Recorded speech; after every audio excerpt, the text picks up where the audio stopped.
Hello again everyone, it's 2 of Underground and I'm back with another video tutorial, and this time I'm going to be covering how to make 3 different orchestral drum sounds that I've used in several of my songs, and they'll sound something like this.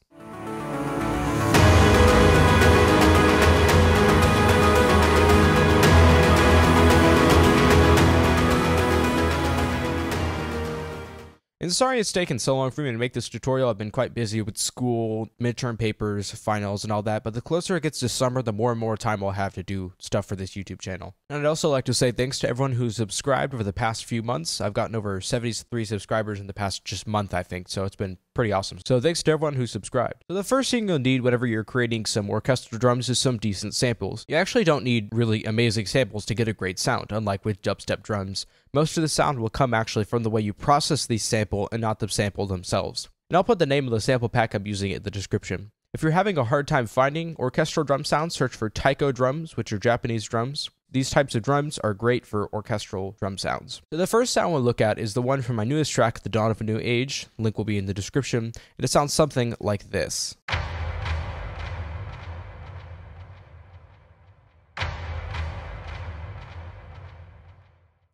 Alright, so we can go ahead and open up the sound here. I'm going to go ahead and show you the whole sound all bypassed with no effects. So right off the bat, we notice a pretty substantial change in the way this drum sample sounds. So the first thing we have here is a line mixer 6 to 2, and this is just to control levels of the sound, and it actually isn't needed whenever you're creating these sort of sounds. But next we have this M-class equalizer that is having this really big scoop in the low mids, which without it, the sample sounds like this. So that just helps the sound make it a lot clearer and crisper. Next, we have this pulverizer, which has 35% dirt, full tone all the way up so we can hear all the higher frequencies, a little bit of compression, and then the dry wet I just brought down to 36 so we can blend this signal in with the original. And this will sound like this.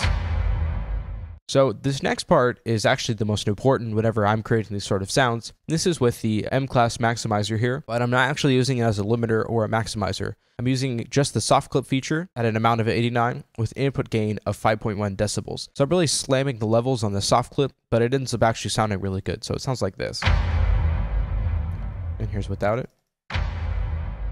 So this really extreme soft clipping actually makes a considerable difference in the way this orchestral drum sound sounds. Next, I have another M-class equalizer, which is just cutting some of the bass frequencies and then some of the low mids that were created from doing the soft clip and through this pulverizer. Then next I have this stereo imager, which is making the lower frequencies, everything below 319 Hertz, a little bit more mono, negative 13 as the amount. I'm adding width at about an amount of 8, which sounds like this.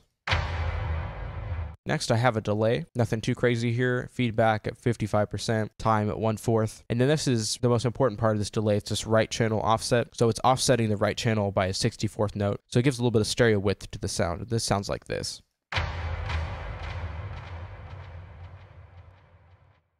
Next, I have the all film score reverb preset on the RV7000 with the dry wet at about 16. So this finished drum sound, again, sounds all like this. And this is, again, before. So the majority of these sounds actually comes from the way you process the sample and not the sample themselves. So the next sound that we're going to be looking at is the main drum in the song that I just showed you in the intro. If you're anything like me, you don't like to just use the loops you get in a sample pack, and you want to make something original. Well, with these sort of sounds, you can actually slice up the drum pattern, just like a Rex loop, and actually create your own sound, just like you have a bunch of one-shot samples. So I'm going to go ahead and show you how to do that. I went and copied the loop over here that sounds like this. And then I'm going to change it quantize right here for the bars to an 8th note, and then I'm going to slice it up on every 8th note. Okay, so now we basically have a bunch of one-shot samples. I'll go ahead and put this down here. I'm just going to go ahead and pull a bunch of these sounds in and create some sort of new pattern.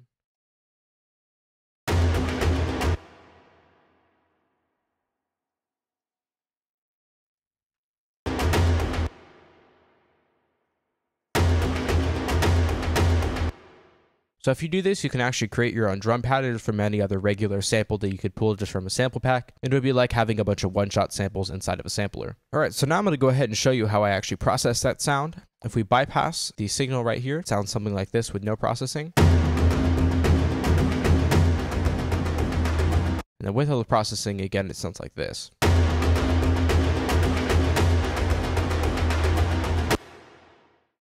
Alright, so the first thing that we have here in the signal chain is this compressor that's doing a compression with the ratio of 2:1, standard default attack and release settings, and I just brought the threshold down to -20. So next we have another EQ that is cutting the low mid frequencies and boosting the highs by around 1 decibel. And this is actually creating a majority of the sound here because it's adding a lot of clarity to the drum sound, which sounds like this now. Next, we have another one of these maximizers with these ridiculous soft clip settings. The amount is at 92 and an input gain of 7.3 decibels. So it's really slamming the soft clip on this maximizer.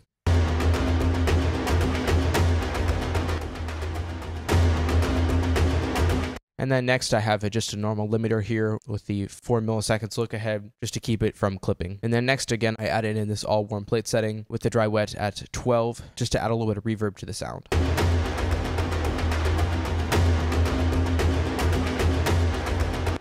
And then here's what again it sounds like with no processing.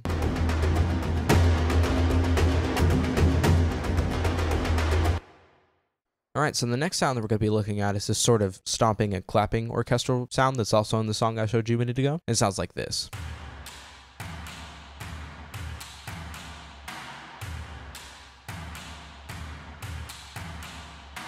The processing on this sound is actually relatively similar to the other sounds. Again, I cut some of the extreme lows here, a little bit of the low mids, and some of the really high frequencies. And then I just cut some of these high frequencies out right here, just to add some clarity to the sound. Then next I have almost the exact same compression ratio that I had in the sound before, just to give a little bit of more punch to the sound. And then after the compressor, I have this maximizer, which actually isn't soft clipping because the sound actually sounded pretty good to start with, so it didn't need any soft clip. But I have it just slightly limiting the sound, just to bring up the levels a little bit. And then again, I have the all warm plate setting on the reverb with a dry wet of 48, just to add some space to the sound. Alright, so altogether, these orchestral drum parts sound like this.